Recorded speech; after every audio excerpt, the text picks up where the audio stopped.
Excuse me. Hello, everyone out there. And nice to be back from both of us here in Japan. A happy Shochu'sday to all of you. Good morning, good evening, good afternoon, good night, and everything in between. We are live from Tokyo and Fukuoka, Japan. We're actually in the same.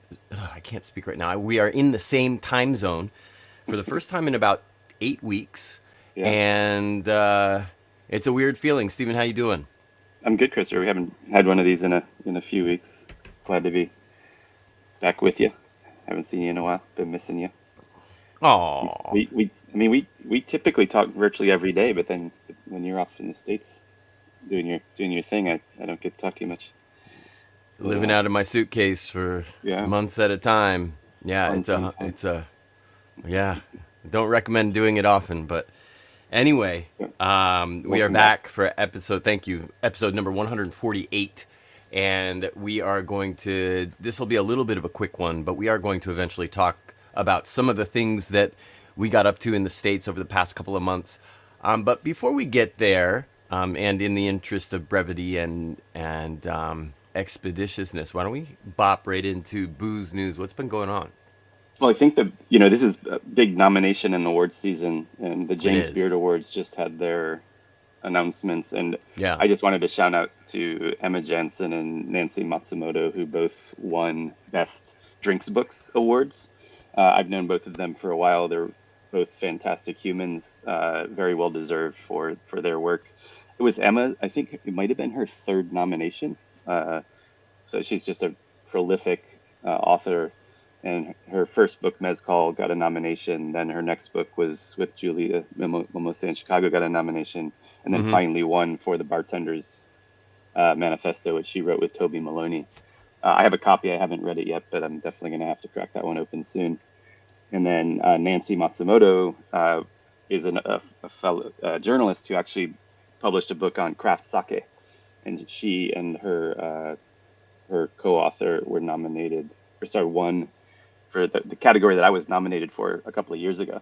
So they're the first Japanese drinks book to ever win a James Beard Award. So that's Oh huge. yeah. Kudos to them. Yeah. Um, and I saw an advanced copy of that. I don't have an actual copy of it, but by all I accounts, it's just picked one up when I was in the States recently, so I'm gonna need. Where did I put it? I'm gonna need to get that signed. Oh, it's the box under the box. definitely, So yeah, yeah. So that.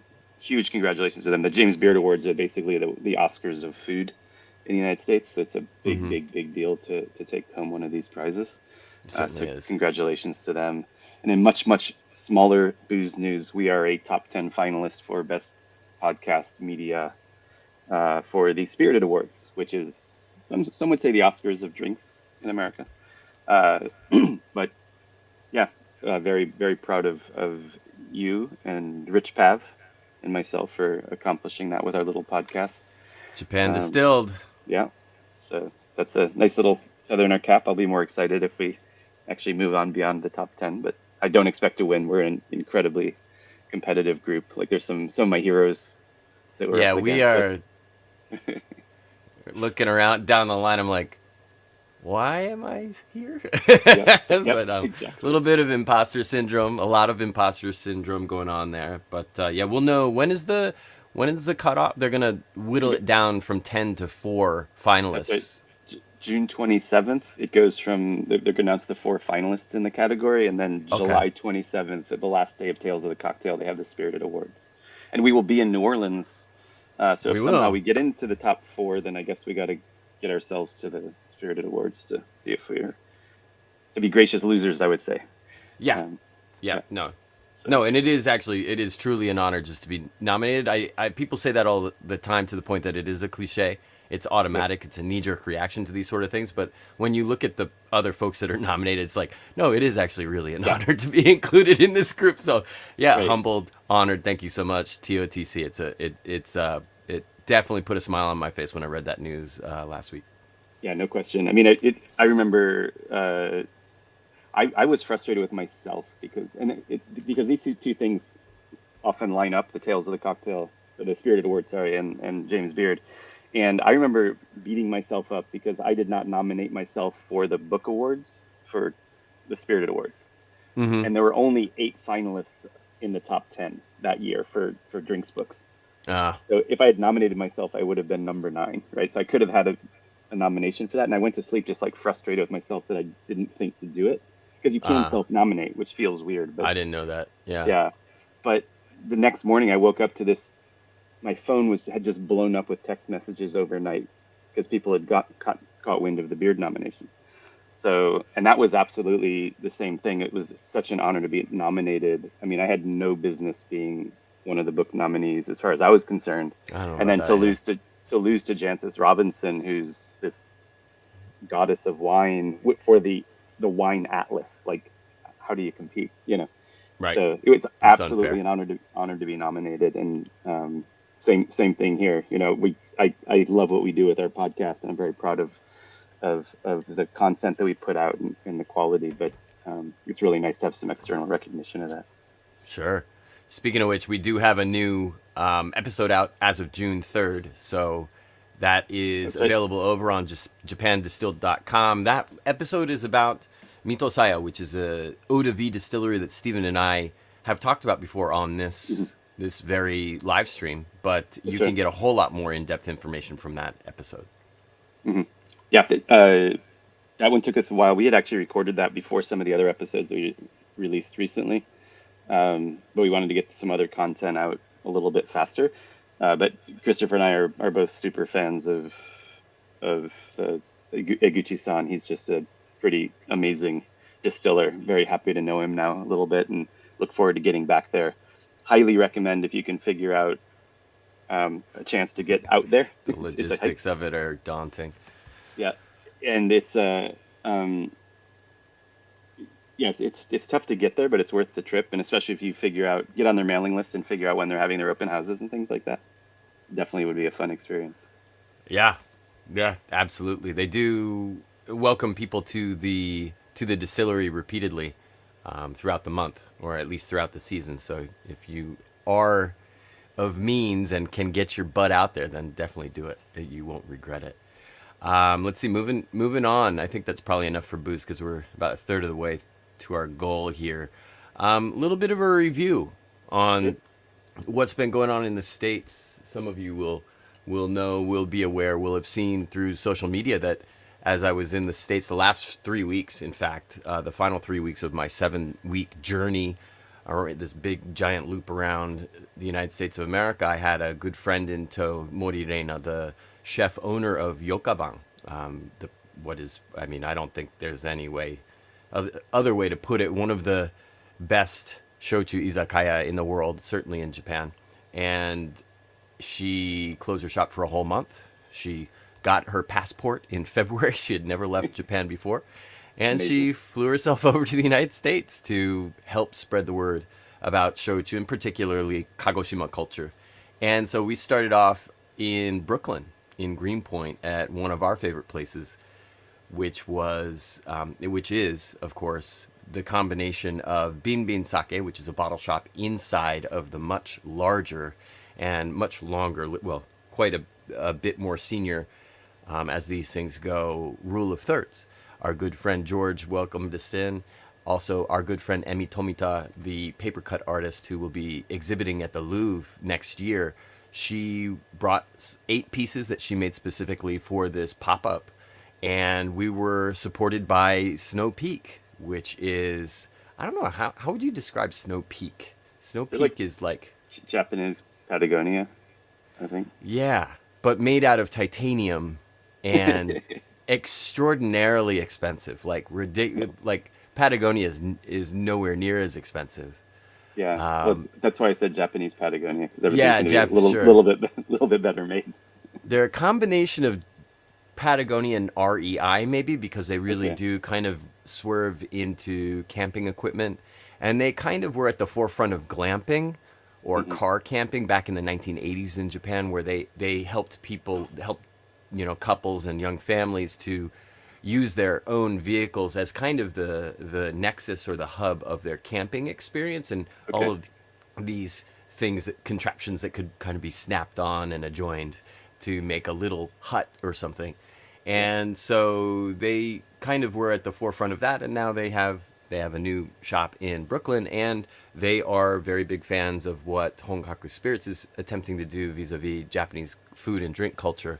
And so they love to participate. And what they did is they donated tens of thousands of dollars of outdoor kitchen equipment to create a little yatai, essentially. And so for a couple of nights, we had Reina behind the cook stove doing some of her izakaya fare. We were, of course, pouring Kagoshima shochu. And, of course, there were these pieces by Emi Tomita, shochu related, Kagoshima related, that were, dressing the entire space. And she was able to get rid of all, she sold almost all of them. They were snapped up rather quickly, which was nice to see. And it was a lot of fun. It was a lot of fun because we got to connect with people on a very intimate level. There were only 8 seats at a time.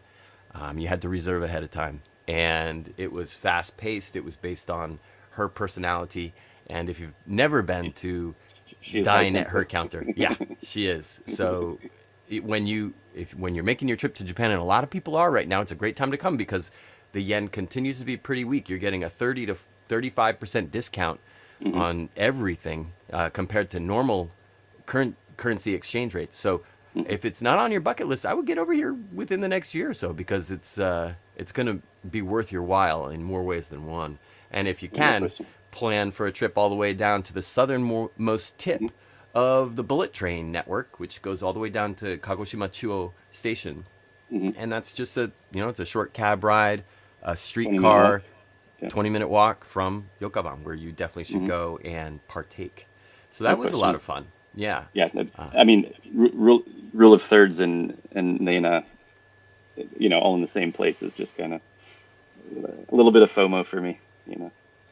I wish I'd been there for sure. Yeah, it was pretty fun, and I see that Justin is watching right now. Hello, Justin. It was good to see you at Rule of Thirds. Thank you for coming out and sitting over on my end of the counter. Most people didn't want to be anywhere near me. They wanted to sit over on Emmy and Reina's side, which tracks. But yeah, it was good to talk with Justin a little bit. And then we also had at the same time the normal what George fondly refers to as the the Honkaku Spirits office, which is that the little bungalow over on the side. So we had this spillover shochu bar that Jake was manning. And it was good. It was a lot of fun, and it was very impactful. I've never the type of feedback that we got from that. I've just, it was very, very positive. So thank you so much to Rule of Thirds and to George for entertaining the idea. Thank you so much to Snowbeak, and of course, thank you so much to our friends Emmy and Reina who took time out of their lives to come over and share the love. And then after that, we'll move into phase 2, essentially, of the pop-ups. Emmy could only take a week off of work, so she bailed on us. And Reina and I ended up in the Bay Area after that. And we started out at a very famous place called Sobaichi, which is, and Washi-san. Yep. In fact, I think you went with Washi-san to Yokaban at one point many moons ago. That's right. Yep. And, that's right. Yeah, he was actually one of my first shochu sensei. Basically, he was the shochu bartender, or the bartender at Ippuku in Berkeley, the yakitori restaurant, which had arguably the best shochu selection in the country at the time. And I got to know him a little bit when I was out there for work, and ended up he and I went out socially a couple of times. That time we became fast friends, and then last time he was in Japan, I don't think he's been back since then. Since he's now opened Sobaichi, he's a little busy. He got a bib gourmand, didn't he, or something like that? Yeah. If not a full star. Yeah, no, I think it might have been a bib gourmand, but I'm not sure. He and his college friends all came to Kyushu for New Year's one year, and so it was the owner of Takao Beer, the brewery, microbrewery up in Tokyo or outside of Tokyo. Washi, a couple of other guys, we made a whole crawl through Nishijin here in Fukuoka, and then we just headed down on the train to Kagoshima for a day or two, visited Yamato Zakura, went to Yokaban. It's pretty great little mini trip for those guys. We had a really, really fun time. It was right after I moved to Japan, actually. No kidding.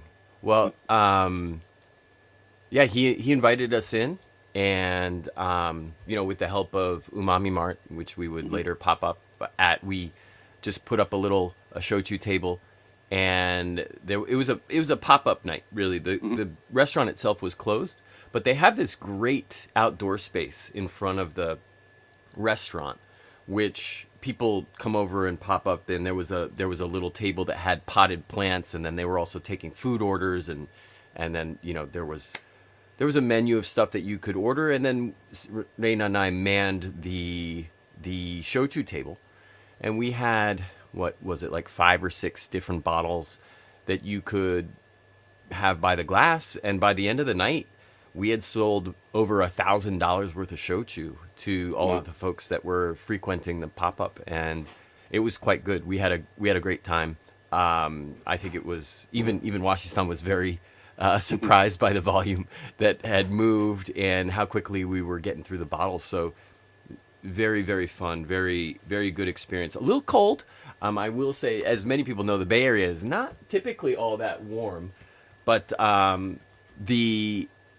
it was particularly chilly this time, and that never let up. You would think that LA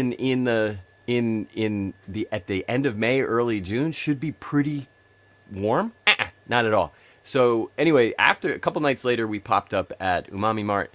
That was great. We had the Yogan yaki, the lava plate. It was good. There were little snacks that were pre-prepped and ready to go, and then we had we had brought over how there's always the shochu of the week. It's those 3 bottles that are upside down on the speed pour things that pour out by the shot. We got 3 of those, and we set them up, and we had 3. And then we put another. We had 6 bottles total, and people could come in and buy a passport essentially, and it entitled you to a little plate of snacks and then 6 pours. And it was kind of like going through, kind of like being in Kagoshima itself, in a sense, because we had, it was elements of that experience. And then we even, as people were drinking everything later in the night, we started a Nanko tournament, the second ever at Umami Mart. Nice. And we had enough people to do 2 sides of the bracket. So we had 2 groups of 8, and then we had a championship round and everything, and there were a bunch of prizes and everything. And I think people had a really fun time. So another very successful event at Umami Mart that featured a lot of really good shochu, and helped to spread a little bit more of the word of Kagoshima culture. And some of the word of the night was, of course, oyato-sa. It wasn't like otsukare-sa. We weren't saying kanpai, we were saying oyato-sa, and that was something that we did in Brooklyn as well. And the oyato-sa times continued into LA last week, where we had one event, and this was at a place called Kouraku. And Kouraku is owned by a gentleman from Kagoshima, actually, and he had as these things always happen, he had a connection through a friend whose sibling used to play soccer with Reina in some club team, and one thing leads to another, and all of a sudden we're popping up there. We teamed up with the good people at Nankai Shochu that makes that imports the Nankai brand, and we were able to again do a ticketed type of, you buy these little tickets and you can use them for food or you can use them for drinks, and we ran through a whole heck of a lot of shochu at Kouraku, which is this very long established, very well regarded, I believe now is the oldest ramen shop in the United States. Wow. Which is to say that it's decades old. Oh yeah. And the gentleman who owns it is my age. So he's the new owner. I think he might be 3rd or 4th generation owner. Really lovely guy, very, very friendly, and knows the little Tokyo area very, very well, because he's worked at multiple establishments there, and was just a lovely host. And so we were able to. That event was interesting because it was basically the Kagoshima community and the Amami community of Southern California kind of just descended on Kouraku, and it was it was all of these folks with Kagoshima connections. So that was Mm-hmm. really interesting. And there was very little English spoken at that event. It was quite Oh, fun.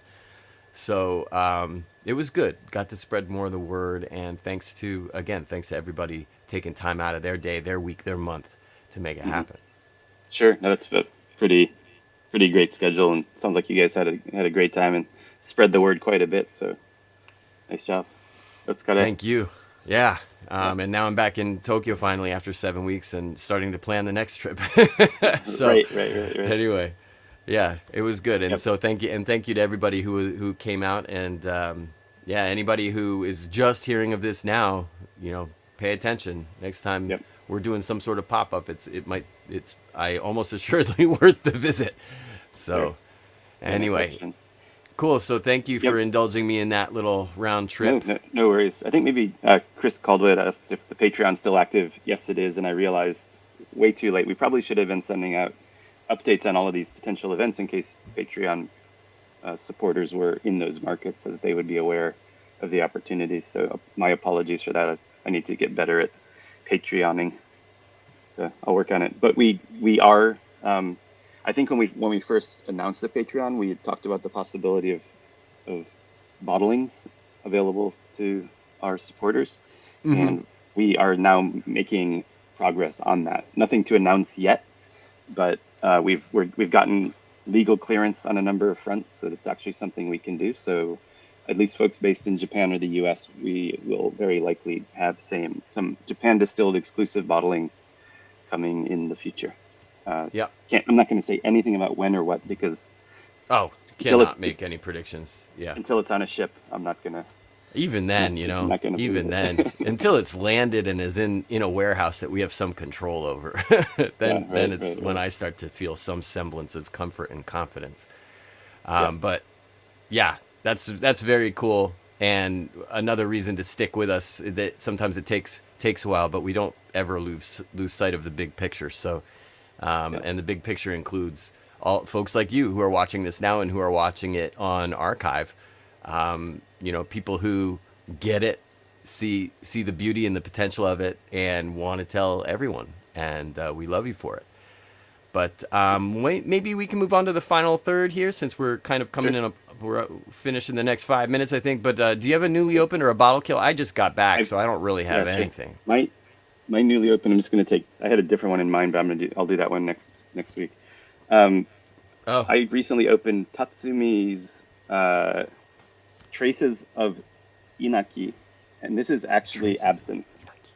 Okay. So Tatsumi, we talked about him on our Eau de Vie episode. This is a micro distillery where he's doing all of his distillation in a Seido mushi, so Uh, wooden, not even a wooden that's pot, but like crazy. the very, very traditional, almost like a mezcal still. And he's a one-man operation up in the mountains. And he decided to make absinthe, and this is 58% alcohol. I did not enjoy it on its own. I made a Sazerac the other day and used the absinthe rinse using his absinthe. Absinthe is pretty amazing.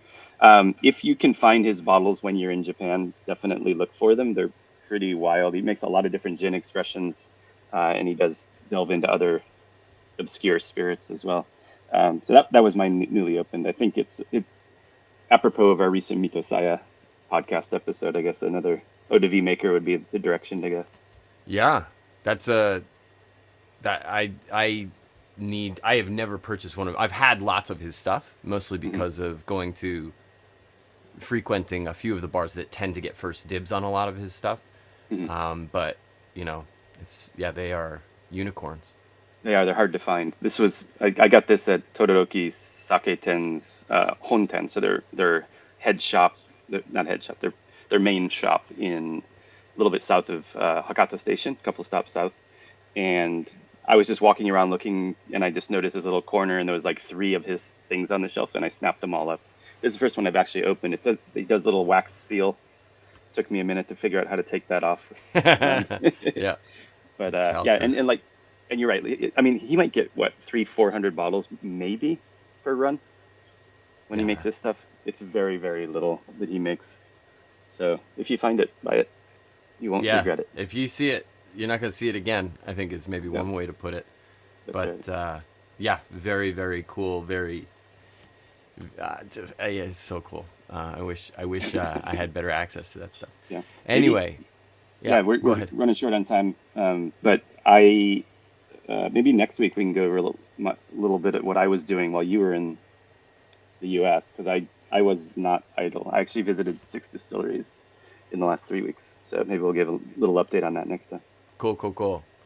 Yeah. Yeah, excellent. All right. All right. Well, I think on that note, to everyone watching right now and to everyone out there watching after the fact from both of us here in Japan, we'll be back, as it says on the ticker below. We'll be back next week at the same time. And you can find us in the same two places, Facebook and YouTube. And from both of us here in Japan to all of you out there around the world, a very hearty and heartfelt kanpai. Kanpai.